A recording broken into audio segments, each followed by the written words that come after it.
सलाम Pakistan 24 news AC से मैं हूँ आमिना असगर और मैं हूँ मोहम्मद एहसन। आप हमारे बुलेटिन यूट्यूब पर बराह रास्त देख सकते हैं। सब्सक्राइब कीजिए youtube.com/24 News HD। सऊदी अरब की जानिब से सफरी पाबंदियों में नरमी के बाद PIA ने आज से खुसूसी फ्लाइट ऑपरेशन शुरू कर दिया है।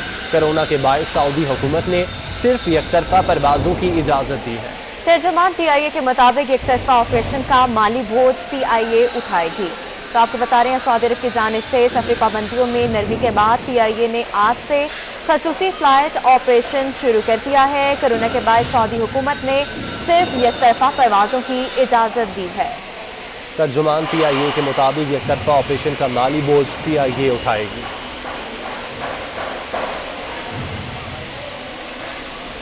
MTI ऑर्डिनेंस के खिलाफ निम्स अस्पताल इस्लामाबाद के मुलाजमीन ने 31 दिसंबर को पार्लियामेंट जाने का ऐलान कर दिया है।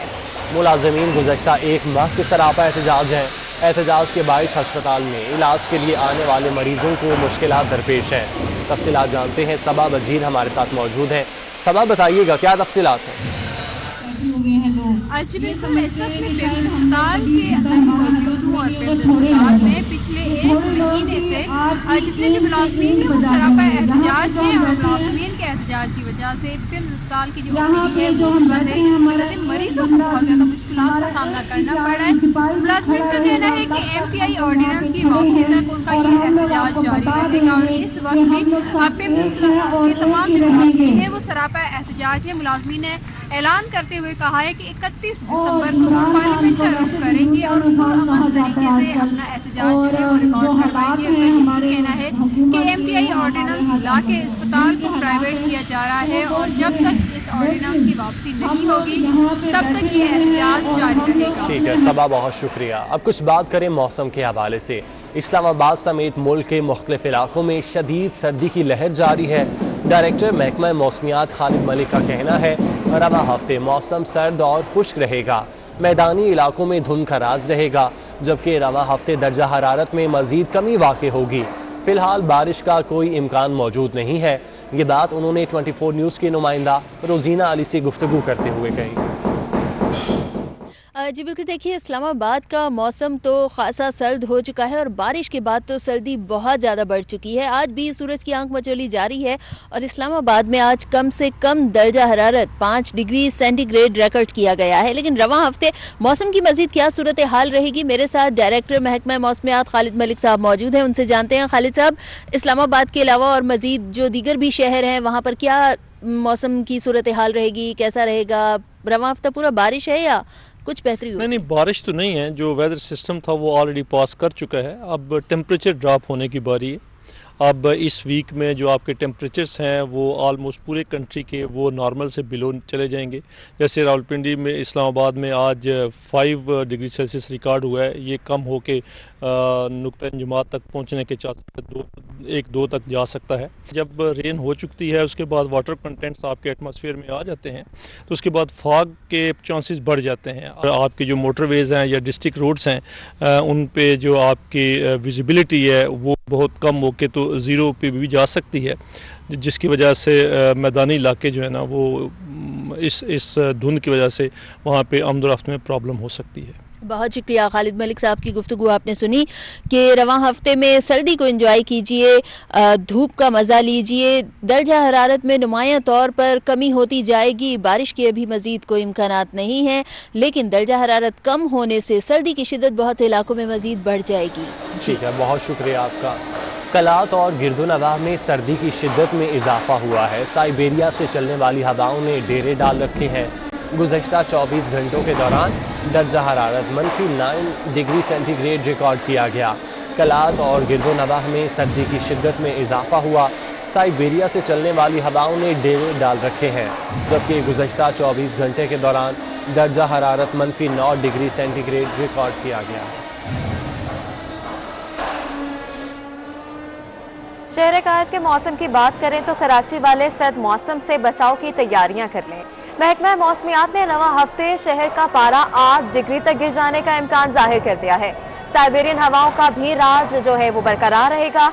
इसी बारे में मजीद तफसीलात जान लेते हैं मानिया शकील से। मानिया शकील, बताइएगा महकमा मौसमियात का मजीद क्या कहना है? जी बिल्कुल, शहर कायद के बासी अपने गर्मा गर्म स्वेटर जैकेट तैयार कर लें, साथ साथ अपने कहवे और गर्मा गर्म सूप का भी इंतज़ाम करें, कॉफ़ी और चाय का भी इंतज़ाम करें, क्योंकि कराची में ठंडे ठार मौसम का जो है जहां आगाज़ हुआ हुआ था, वहीं इसमें नई लहर दाखिल हो गई है। रवा हफ्ते की अगर बात करें, महकमे मौसमियात के मुताबिक कराची में रवा हफ्ते 8 डिग्री तक कराची का दर्ज हरारत जा सकता है, जिसके बायस कराची वालों को अच्छी खासी सर्दी भी लगेगी, क्योंकि साइबेरियन हवाएं जो है वो कराची में कराची वालों का दिल लुभाएंगी, जिसमें हवा की रफ्तार भी तेज रहेगी। तकरीबन 14 से 15 नॉटिकल माइल हवा की रफ्तार रहेगी। अगर इस वक्त मौसम की बात की जाए तो तकरीबन 20 डिग्री कराची का दर्जे हरारत है और हवा की रफ्तार इस वक्त थोड़ी कम है, लेकिन हवा की रफ्तार के बायस जो है महकमा मौसमियात ने कहना है कि आज सर्दी तो लगेगी, लेकिन साइबेरियन हवाएं जो है उनकी स्पीड थोड़ी बढ़ जाएगी। इस वक्त तकरीबन 4 से 5 नॉटिकल माइल हवा की रफ्तार है, जो कि दोपहर से शाम के औकात तक मजीद बढ़ने का इम्कान है। अगर ज़्यादा दर्जे हरारत की बात करें तो तकरीबन 24 से 26 डिग्री सेंटीग्रेड रहने का इम्कान है और कम से कम दर्जे हरारत 12.5 डिग्री सेंटीग्रेड रिकॉर्ड किया गया। लेकिन कराची वालों के लिए रवा हफ्ता जो है वो खासा ठंडा ठार हो सकता है, सर्दी की शिद्दत में इजाफा रहेगा, साथ साथ जो है पारा 8 डिग्री छू जाएगा। तो कराची वाले तैयार रहे, अच्छी ठंडी ठार मौसम जो है कराची वालों का दिल लुभाएगा। जी मानिया, बहुत शुक्रिया। और अब बात करते हैं जिंदा दिलाने लाहौर के मौसम की। तो लाहौर में गुज़श्ता रोज की बारिश से धुंध का खात्मा हो गया है, सूरज ने भी मुखड़ा दिखा दिया है। शहरियों ने धूप से लुत्फानंदोज होने के लिए पार्क्स का रुख कर लिया है। आइंदा 24 घंटों में मौसम की क्या सूरत हाल रहेगी, जान लेते हैं अफीफा नसरुल्लाह से। जी अफीफा, अपडेट कीजिएगा मौसम के हवाले से हमें। जी बिल्कुल, गुज़िश्ता रोज़ की बारिश से लाहौर का मौसम जहां सर्द हो गया, वहीं धुंध का भी खात्मा हो चुका है। गुज़िश्ता दिनों काफ़ी ज़्यादा धुंध रही, हद निगाह 0 तक रह गया था, लेकिन अब जबकि बारिश हुई तो बारिश ने धुंध को बिल्कुल मुकम्मल तौर पर साफ़ कर दिया है। लाहौर का दर्जा हरारत काफ़ी ज़्यादा गिर चुका है, लेकिन जो माहौल है, जो फ़िज़ा है, वो बिल्कुल साफ़ हो गई है। इस वक्त मैं जिलानी पार्क में मौजूद हूँ और यहाँ पर धूप सेकने के लिए, धूप से इंजॉय करने के लिए शहरी बड़ी तादाद में आना शुरू हो चुके हैं। हवा में नमी का तनासुब 86% होगा और यही हवाएं 5 से 6 किलोमीटर फ़ी घंटा की रफ्तार से चलती रहेंगी। महकमा मौसमियात ने पेशगोई की है कि आइंदा दिनों में दर्जा हरारत में मज़ीद इजाफ़ा हो सकता है। थोड़ा दर्जा हरारत सुबह के वक्त दर्जा हरारत ज़्यादा रहेगा, लेकिन रात के वक्त दर्जा हरारत 5, 4, 6 यहाँ तक ही रहेगा, सेंटीग्रेड तक रहेगा और हवाएं भी। बहुत शुक्रिया आपका। वादिये तीरा में बर्फबारी से बंद होने वाले रास्तों को खोलने का काम शुरू कर दिया गया। बर्फबारी से वादी ने सफ़ेद चादर ओढ़ ली। वादिये तीरा में बर्फबारी से बंद होने वाले रास्तों को खोलने का काम शुरू कर दिया गया है। बर्फबारी से वादी ने सफ़ेद चादर ओढ़ ली। वादिये तीरा में बर्फबारी हुई, आने जाने वाले तमाम रास्ते बंद हो गए और अब इन रास्तों को खोलने का काम शुरू कर दिया गया है।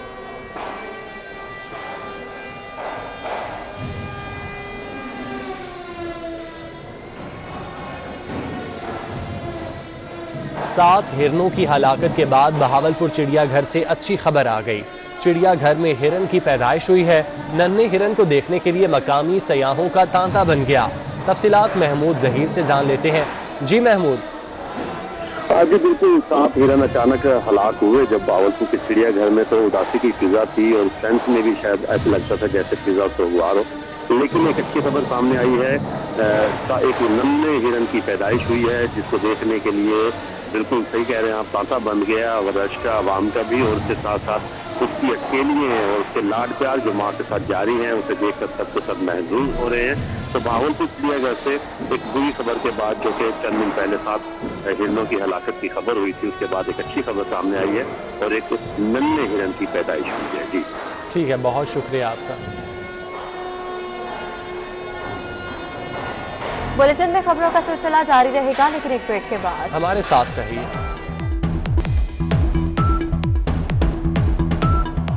ब्रेक के बाद आपको खुशामदीद कहते हैं। मुल्क में कोरोना से मजीद 55 अफराद इंतकाल कर गए। एक दिन में 1974 नए केसेस रिपोर्ट होने से कोरोना केसेस की मजमूई तादाद 4,73,309 हो गई। इस वक्त 39,488 फाल केसेस जो हैं वो रिपोर्ट हुए हैं। मुख्तलिफ शहरों में 321 मरीज वेंटिलेटर्स पर हैं। National command and operation centre के मुताबिक गुज़िश्ता रोज 32,205 कोरोना टेस्ट किए गए। 1,974 अफराद में कोरोना वायरस की तस्दीक हुई। मुल्क में कोरोना केसेस की मजमूई तादाद 4,73,309 तक जा पहुंची। 4,23,892 अफराद सेहत याब हो चुके हैं। मुल्क के मुख्तलिफ अस्पतालों में कोरोना के 2,776 मरीज जेर इलाज हैं। तशवीशनाक मरीजों की तादाद 2,263 है, जबकि 321 मरीज वेंटिलेटर्स पर हैं। वेंटिलेटर्स पर सबसे ज्यादा मरीज मुल्तान, इस्लामाबाद और पेशावर में हैं। गुज़िश्ता 24 घंटे में जिंदगी की बाजी हारने वाले 55 मरीजों में से 35 वेंटिलेटर्स पर थे। मुल्क में मुस्बत कोरोना केसेस की शरह 6.13% है। इस वक्त कोरोना के फाल केसेस की तादाद 39,488 है। सबसे ज्यादा सिंध में 20,018 और पंजाब में 9,946 कोरोना एक्टिव केसेस हैं। इस्लामाबाद में 4,722 और खैबर पख्तूनख्वा में 3,930 फाल केसेस हैं। मुल्क में अब तक 9,929 अफराद कोरोना के बायस जिंदगी से हाथ धो बैठे हैं। पंजाब में 3,921 और सिंध में 3,491 मरीज जाबाहक हुए हैं। लोडेरो हाउस में मरियम नवाज और बिलावल भुट्टो में मुलाकात हुई है और इस मुलाकात में आइंदा की हिकमत अमली पर तबादला ख्याल किया गया। दोनों जमातों ने गढ़ी खुदा बख्श जलसे को कामयाब करार दिया। मरियम नवाज ने बिलावल भुट्टो, फरियाल तालपुर, बख्तावर भुट्टो और आसफा भुट्टो को रायवंड दौरे की दावत दी है। तफसीलात जान लेते हैं। आज़ाद नोडियो हमारे साथ मौजूद है। आज़ाद, इस मुलाकात का अहवाल बताइएगा। नवाज की नायब सदर मरियम नवाज से इस्लामाबाद नवाज की कपल नोडर हाउस में जो है मरियम नवाज और बिलावल भुट्टो सरकारी के दरमियान मुलाकात हुई है। उस मुलाकात में पाकिस्तान पीपल्स पार्टी और मुस्लिम लीग नवाज के रहनुमा उनकी मौजूद थे। इस मुलाकात में पीडीएम के चलते जलसे के बाद तबादला ख्याल किया गया। दोनों जमातों ने इस जलसे को कामयाब तरीन जलसा करार दिया है। उसके बाद में इस बात पर इत्तेफाक किया है कि आगे जो है पीडीएम के कायदीन जो है उनसे मुशावरत के बाद में तहरीक को अब जो है आगे चलाया जाएगा। इस मुलाकात में खासतौर पर 19 अक्टूबर को कैप्टन सफर की गिरफ्तारी का मामला। ठीक है आज़ाद, बहुत शुक्रिया। इस्लामाबाद हाई कोर्ट ने पाकिस्तान बार काउंसिल का इलेक्शन रोकने की दरख्वास्त काबिल समाअत होने पर फैसला महफूज कर लिया। चीफ जस्टिस ने रिमार्क्स दिए, गैर ज़रूरी केसेस अदालत लाना बार काउंसिल एक्ट की खिलाफ वर्जी है। अदालत बार काउंसिल्स के मामलात में इस तरह की मुदाखलत नहीं करती। इसी पर बात करते हैं। एहतशाम कियानी हमारे साथ मौजूद हैं। एहतशाम, बताइएगा अदालत की जानिब से मजीद क्या रिमार्क्स दिए गए? देखिए, इस्लामाबाद हाई कोर्ट के चीफ जस्टिस सतर मिनल्ला ने केस की समाअत की है और अदालत ने पाकिस्तान बार काउंसिल का इलेक्शन रोकने की दरखास्त काबिल समाअत होने पर फैसला महफूज कर लिया है। दरखास्त गुजार के वकील ने ये दलाइल दिए कि पाकिस्तान बार काउंसिल का इलेक्शन शेड्यूल के मुताबिक 31 दिसंबर को होना है। 75 मेंबर्स ने इन इलेक्शन का हिस्सा बनना है। मैं भी बार काउंसिल का मेंबर हूं और इससे पहले जो हमारी टर्म है वो अभी मुकम्मल नहीं हुई, तो जब तक टर्म मुकम्मल नहीं हो जाती तब तक इलेक्शन नहीं कराए जा सकते। चीफ जस्टिस सतर मिनल्ला ने ये रिमार्क्स दिए कि गैर जरूरी तौर पर ऐसे केसेस अदालत में लाना बार काउंसिल एक्ट की खिलाफ वर्जी है। अदालत इन मामलात में मुदाखलत नहीं करती। बेहतर ये होता कि आप बार काउंसिल के सामने अपना ये केस रखते।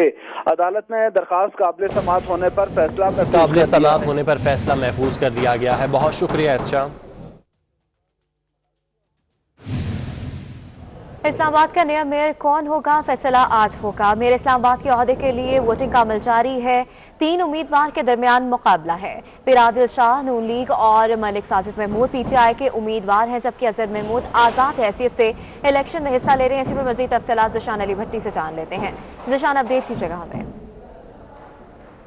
जी बिल्कुल, जो इस्लामाबाद के पहले मेयर थे शेख अंसर अजीज़, उन्होंने नवंबर में इस्तीफ़ा दे दिया था, जिसके बायस ये मेयर इस्लामाबाद की नशिस्त हाली हुई थी और आज ज़िमनी इंतखाब इस हाली नशिस्त पे हो रहा है। कुल 3 उम्मीदवार ज़िमनी इंतखाब में शामिल हैं, जबकि नून लीग की तरफ से पीर आदिल शाह, तहरीक इंसाफ की तरफ से मलिक साजिद महमूद, जबकि एक आज़ाद उम्मीदवार अजहर महमूद भी इस दौड़ में शामिल हैं। पोलिंग इस वक्त शुरू है। 9 बजे सुबह पोलिंग का अमल शुरू हुआ था, जो कि 5 बजे तक बगैर किसी वक्फे के जारी रहेगा, जबकि नून लीग जो है वो पुरुमीद है कि मेयर की सीट वो निकालने में कामयाब हो जाएगी। उनका दावा है कि 40 से ज़ायद उनके अरकान मौजूद हैं, जबकि अगर वोटर लिस्ट की बात की जाए तो 73 के करीब वोटर लिस्ट में वोटर शामिल हैं जो अपना वोट पोल करेंगे। जो उम्मीदवार हैं नू लीग और PTI के, वो अपना वोट पोल कर चुके हैं। इसके अलावा जो ये दूसरे मेयर मुंतखब होंगे इस्लामाबाद की तारीख के, उनकी मुद्दत जो है वो मार्च तक होगी, क्योंकि मार्च तक जो ये इस्लामाबाद के बलदियाती इदारे उनकी आईनी मुद्दत जो है मार्च में मुकम्मल हो जाएगी। जी बहुत शुक्रिया। बलोचिस्तान अवामी पार्टी ने वफाकी काबीना में एक और वजारत मांग ली। वफाकी वजीर जुबैदा जलाल का कहना है कि BAP को फितरी तौर पर काबीना में मजीद एक वजारत मिलनी चाहिए। PDM में शामिल जमातें इस्तीफा देने का फैसला नहीं कर पा रही। हुकूमत मुद्दत पूरी करेगी, अपोजिशन के इस्तीफे आए तो री इलेक्शन होंगे।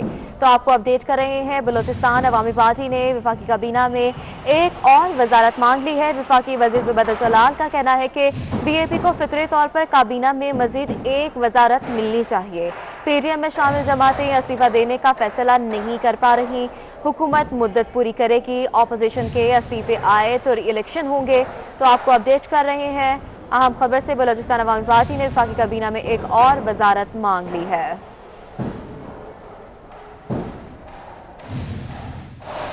आपको बताएं, बलोचिस्तान से सेनेटर कुलसूम परवीन की खाली नशिस्त पर ज़िमनी इंतखाबात। स्पीकर बलोचिस्तान असेंबली ने इलेक्शन कमीशन से सेनेट की खाली नशिस्त पर शेड्यूल मुलतवी करने की दरख्वास्त कर दी है। स्पीकर बलोचिस्तान असेंबली कद्दूस बजिंजो ने चेयरमैन सेनेट और चीफ इलेक्शन कमिश्नर के नाम खत लिख दिया है। तो आपको बता रहे हैं, बलोचिस्तान से सेनेटर कुलसूम परवीन की खाली नशिस्त पर ज़िमनी इंतखाबात जो है वो करवाने पर मज़ीद तफसीलात जान लेते हैं ज़िशान भट्टी से। ज़िशान, अपडेट कीजिएगा हमें।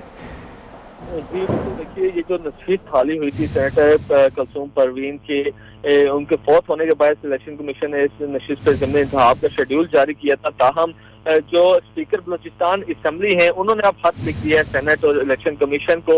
ये कहा गया है कि कोरोना की दूसरी वबा के पेश नज़र इस इलेक्शन को, जो ज़िमनी इलेक्शन है सेनेट की हाली नशिस्त पे, उसको मुलतवी किया जाए। चूँकि जो 11 मार्च को सेनेटर्स रिटायर हो रहे हैं उसके लिए भी इलेक्शन कमीशन ने आइंदा माह शेड्यूल जारी करना है। तो लिहाजा ये जो हाली नशिस्त है इसके लिए भी उन्हीं सीटों के साथ ही शेड्यूल जारी किया जाए, क्योंकि सेनेट में पोलिंग जो है बलूचिस्तान असेंबली में होनी है 14 जनवरी को ये शेड्यूल है। इसलिए कोरोना वबा भी आजकल तेजी से फैला हुआ है, इसको पेश नजर रखते हुए उन्होंने ये दरखास्त किया इलेक्शन कमीशन से कि इसको 14 जनवरी से मुलतवी करके। बहुत शुक्रिया अपडेट करने के लिए।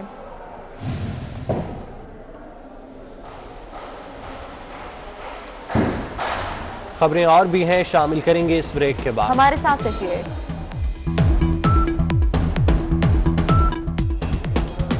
ब्रेक के बाद आपको बताएं, पंजाब हुकूमत ने जिला अस्पताल के लिए 23 करोड़ रुपए की नई MRI मशीन खरीदने की मंजूरी दे दी है।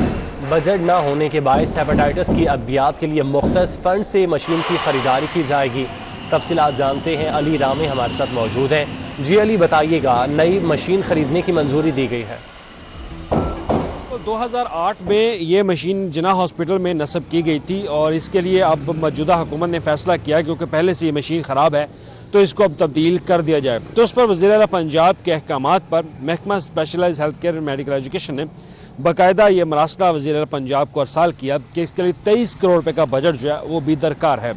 और इसके लिए साथ ही उन्होंने कहा कि इसको बजट से, अगर क्योंकि बजट में एलोकेशन तो नहीं है लेकिन लिहाजा हेपेटाइटिस के मरीजों के लिए जो अद्वियात के लिए लमसम बजट जो है वो रखा गया है, उसमें से 23 करोड़ रुपये का बजट निकाल कर ये MRI मशीन जो है वो ख़रीदी जा सकती है।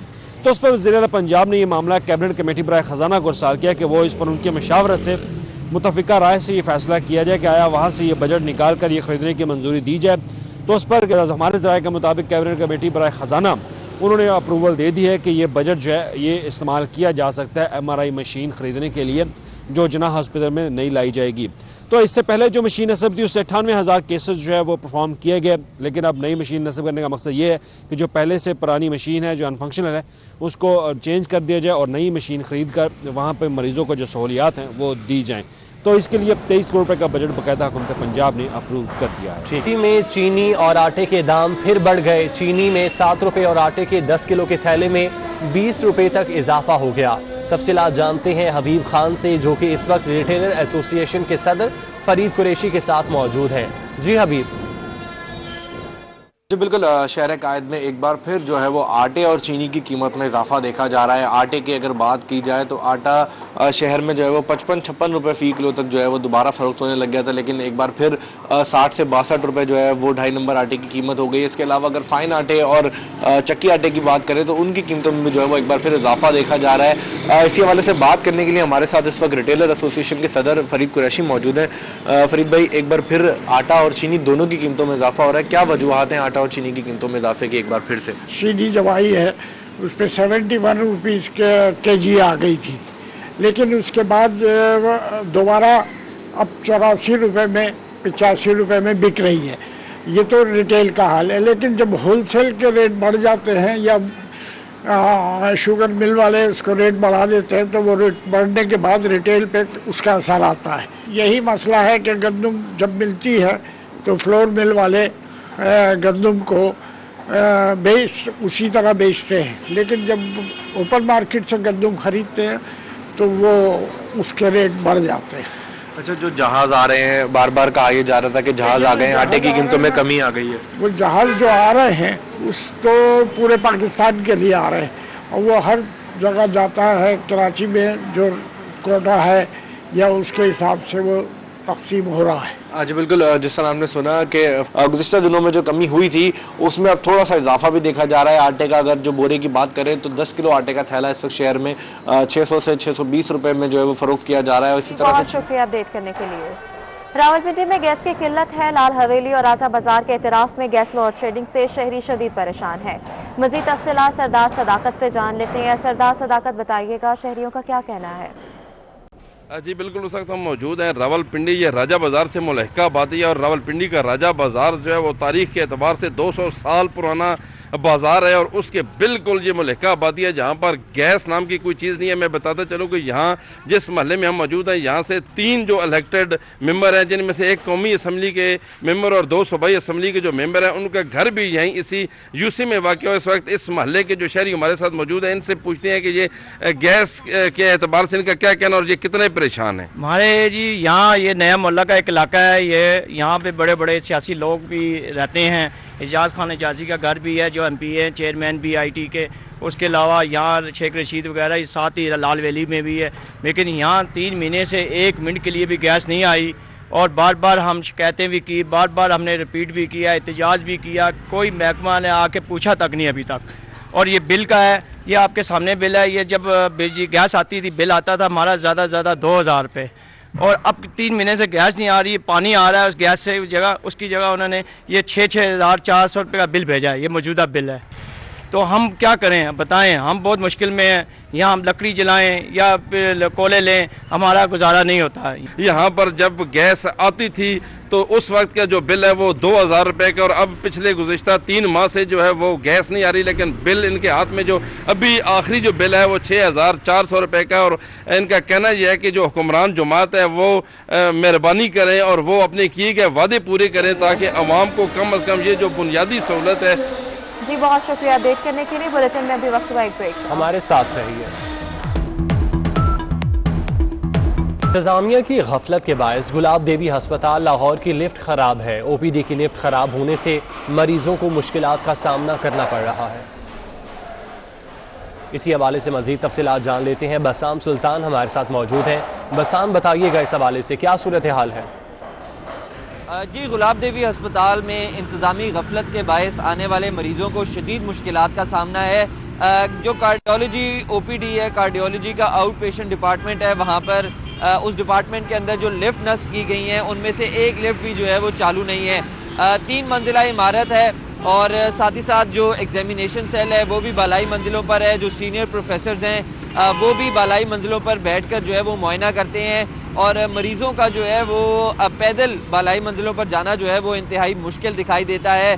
ज़ईफ़ लोग होते हैं, हार्ट पेशेंट्स होते हैं, उनके लिए वैसे ही जो है वो चलना जो है वो मुश्किल होता है, मगर उनको पैदल बालाई मंजिलों पर जाने में जो है वो शदीद मुश्किलात का सामना है। ख़ुसूसी तौर पर जिस तरह मैंने आपको बताया 3 मंजिला बिल्डिंग है और ख़ुसूसी तौर पर जो हार्ट पेशेंट्स हैं वो उधर आते हैं। एक भी लिफ्ट चालू ना होने के बायस जो मरीज़ हैं, लवाहिकीन हैं, वो बालाई मंजिलों पर पैदल जा के जो है वो तंग आ गए हैं। उनकी जानिब से यही मुतालबा किया जा रहा है कि बड़े बड़े डिपार्टमेंट्स तो कायम कर दिए गए हैं, मगर लिफ्टों को और दीगर इंतजामात को जो है वो फ़ाल किया जाए ताकि लोगों की मुश्किलात में, ख़ुसूसी तौर पर जो हार्ट पेशेंट्स हैं उनकी मुश्किलात में कमी लाई जा सके। ठीक है बसाम, बहुत शुक्रिया। और मुल्क में सीमेंट की तलब ज़्यादा और सप्लाई कम, मुआवने खुसूसी शहबाज गिल का कहना है हुकूमत ने फौरी तौर पर सीमेंट के 5 नए कारखाने लगाने की मंजूरी दे दी है। नई फैक्ट्रीज चकवाल, अटक समेत मुख्तलिफ इलाकों में कायम की जा रही हैं। शहबाज गिल ने बताया कि 2012 में अब तक हुकूमत को सीमेंट की नई फैक्ट्रीज लगाने के लिए 14 दरख्वास्तें मौसूल हुई। वो 24 न्यूज़ के नुमाइंदे अवैस कियानी से गुफ्तगू कर रहे थे। मुल्क भर में इस दफ़ा रिकॉर्ड जो सीमेंट की प्रोडक्शन और उसकी फ़रोख्त जो है वो देखी गई है और अब सीमेंट की कीमतों में भी इजाफा हो गया है। लेकिन दिलचस्प बात यह है कि अब हुकूमत जो है उसका दावा है कि मज़ीद 5 नए सीमेंट फैक्ट्रीज जो है वो लगने जा रही हैं। इस वक्त हम एक सीमेंट फैक्ट्री में ही मौजूद हैं और मामले खुसूसी शहबाज गिल हमारे हमरा मौजूद हैं। ये बताइएगा कि सीमेंट तो महंगा हो गया है, अब आप कह रहे हैं, हुकूमत कह रही है कि मज़ीद फैक्ट्रियाँ आ रही हैं, ये स्टोरी क्या है? बिस्मिल्लाहिर्रहमानिर्रहीम। आपको बहुत शुक्रिया। आपको पता है कि सीमेंट की जो सनत थी वो बहुत ही क्लोजली रिलेटेड है आपकी जो कंस्ट्रक्शन है उसके साथ। तामीरात जो है, तामीरात पाकिस्तान में पिछले 5-6 साल में स्लो थी, जिसकी वजह से सीमेंट की डिमांड कम थी। नए कोई कारखाने 2012 से उनके जो उन्होंने एप्लीकेशन दी हुई थी वो अप्रूव नहीं हो रही थी। अब एकदम से डिमांड बढ़ी है और आपको पता है जब किसी भी जिन्स की, किसी भी कमोडिटी की डिमांड एकदम से बढ़ जाए लेकिन उसकी सप्लाई ना हो तो कीमत ऊपर चली जाती है। जैसे आपने देखा ईद के दिनों में कुछ सब्जियां ऐसी हैं जिनकी कीमत हमेशा बढ़ती है, ऐसे ही रमज़ान के दिनों में कुछ चीज़ों की कीमत बढ़ती है क्योंकि उनकी डिमांड बढ़ती है, सप्लाई कम होती है। इसी तरीके से जब ये तामीरात का शोबा अब उठ गया एकदम से और इसकी बहुत ज़्यादा डिमांड आ गई सीमेंट की, तो उससे सीमेंट की कीमतें बढ़ी हैं। लेकिन हुकूमत ने पिछले जो 70 साल हैं उनमें हमारे यहाँ 14 कारखाने थे सीमेंट के और अब 14 नए कारखानों की एप्लीकेशन आई हैं जिनमें से 5 की अप्रूव कर दी है गवर्नमेंट ने और वो कारखाने बहुत जल्द चकवाल में, अटक में और दूसरे इलाकों के अंदर लग रहे हैं। और आप देखेंगे कि इनके आने से क्योंकि डिमांड को पूरा करने की कैपेसिटी आ जाएगी तो कीमतें नीचे आएंगी। लेकिन सबसे इम्पॉर्टेंट बात ये देखने की है कि तकरीबन 25% के करीब सीमेंट की डिमांड बढ़ी है और उसका मतलब ये कि तामीरात बढ़ी है क्योंकि तामीरात के साथ इसका डायरेक्ट कब तक ये $1 बिलियन की बात की जा रही है, सरमायाकारी की जा रही है, कितनी इसकी टोटल इन्वेस्टमेंट कितनी होगी? और ये बताएं कि उसमें जो सुप्रीम कोर्ट के कुछ ऑर्डर्स हैं क्योंकि फैक्ट्रीज जो सीमेंट फैक्ट्रीज तो पानी का उनका बड़ा इस्तेमाल होता है और जो माहौल के हवाले से उस हवाले से क्या चीज़ें आएंगी? देखिए उसमें एक तो आप ये जहन में रखिए कि जिस इस फैक्ट्री में खड़े इसमें भी सुप्रीम कोर्ट ऑफ पाकिस्तान के अहकामात के बाद एक स्पेशल प्लांट लगा जो वाटर ट्रीटमेंट को उस तरीके से करता है जो माहौल के लिए ठीक हो। तो अगले जो तमाम प्लांट हैं वो सुप्रीम कोर्ट के उन फैसलों की डायरेक्शंस में होंगे और जो इन्वायरमेंटल एजेंसीज हैं उनकी डायरेक्शन। सरमायाकारी तकरीबन ये जो 5 यूनिट फ़ौरन लग रहे हैं इन पे 200 अरब की होगी और अगर पूरे 14 यूनिट लगते हैं तो आप खुद देख लीजिए कि ये कोई 600-700 अरब की सरमायाकारी होगी। जी बिल्कुल, नए यूनिट्स तो नई जो फैक्ट्रियां हैं वो तो लगेंगी, लेकिन उनका कहना है, हुकूमत का दावा है कि जो सीमेंट की जो कीमतें हैं वो तभी कम होंगी जब नई जो फैक्ट्रियां हैं वो यहाँ पर आएंगी और सीमेंट की जो प्रोडक्शन है उससे मज़ीद इजाफा होगा। जी बहुत शुक्रिया। वज़ीर-ए-आज़म तामीराती पैकेज के तहत 209 मनसूबों की रजिस्ट्रेशन जारी है। पंजाब में 107 मनसूबों की रजिस्ट्रेशन की जा रही है। सिंध में 61 और केपी में 7 मनसूबों की रजिस्ट्रेशन की गई है, जबकि इस्लामाबाद में 34 मनसूबों की रजिस्ट्रेशन ताहाल जारी है। इसी पर मज़ीद तफसीलात जान लेते हैं वकास अजीम से। वकास, अपडेट कीजिएगा हमें। जी, फेडरल बोर्ड ऑफ रेवेन्यू के जराये का ये कहना है कि अगरचे वज़ीर-ए-आज़म तामीराती पैकेज की मुद्दत में ख़त्म होने में अब चंद ही रोज़ बाकी रह गए हैं, लेकिन इस वक्त 209 मनसूबे ऐसे हैं जिनकी रजिस्ट्रेशन इस वक्त जारी है और इनकी रजिस्ट्रेशन पाइपलाइन में है। पंजाब में 107 मनसूबों की रजिस्ट्रेशन जारी है, सिंध में 61 और KPK में 7, जबकि वफाकी दौरान हुकूमत इस्लामाबाद में 74 मनसूबों की रजिस्ट्रेशन इस वक्त पाइपलाइन में हैं और जो रुकावटें हैं उनको दूर करने की कोशिश की जा रही है। इन मंसूबों की मालियत तकरीबन 99 अरब रुपए बनती है। वजीर आजम तामीराती पैकेज की मुद्दत 31 दिसंबर को खत्म होने जा रही है, लेकिन FBR के जराये का ये कहना है कि तामीराती पैकेज की मुद्दत में तोसी के लिए तजावीज। जी बहुत शुक्रिया अपडेट करने के लिए।